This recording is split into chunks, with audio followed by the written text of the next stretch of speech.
પાણી મેં મીન પિયાસી રે, મુને સુન સુન આવે હાંસી રે. આ સર્વત્ર કહીએ પરમાત્માથી જ વિદ્યમાન છે.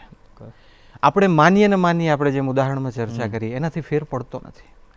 મૂળભૂત પરમાત્માનું સ્વરૂપ જ સતચિત આનંદ છે. સત્ય, ચૈતન્ય સ્વરૂપ અને આનંદ સ્વરૂપ.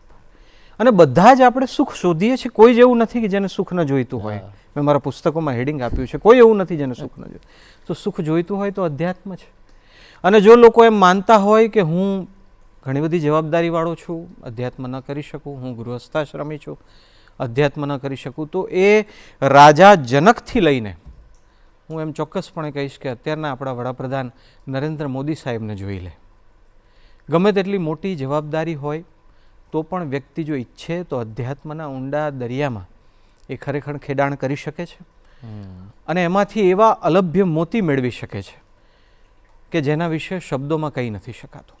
કોઈ એમ કહે કે હું ગૃહસ્થાશ્રમી છું, તો રામકૃષ્ણ પરમહંસ સ્વામી વિવેકાનંદના ગુરુ પોતે ગૃહસ્થાશ્રમી હતા. અનેક મહાપુરુષો, સંત તુકારામ હોય, સંત એકનાથ હોય, નરસિંહ મહેતા હોય, બધા ગૃહસ્થાશ્રમી હતા. એમનો ગૃહસ્થાશ્રમ નડ્યો નથી.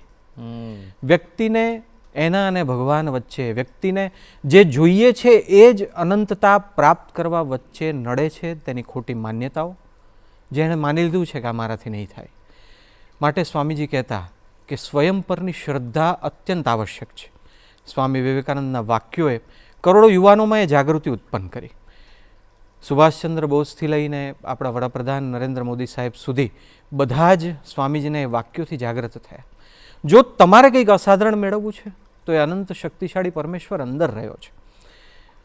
અનેક લોકો જો ભૂતકાળમાં ગૃહસ્થાશ્રમી થઈને અથવા તો આપણા કરતાં પણ વધારે મુશ્કેલ પરિસ્થિતિમાં અથવા તો આપણા કરતાં પણ વધુ જવાબદારીઓમાં એ માર્ગે આગળ વધી શક્યા, તો હું પણ વધી શકું છું. એમાં કોઈ આશ્ચર્યને સ્થાન નથી. માત્ર એક નાની વાત એટલી છે, આપણે પ્રયત્ન નથી કર્યો. એક ડગલું તો ભરીએ, ભગવાન બીજા 100 ડગલા ભરશે. પણ હા, એ ત્યારે જ ખબર પડશે કે જ્યારે આપણે એક ડગલું ભરીશું.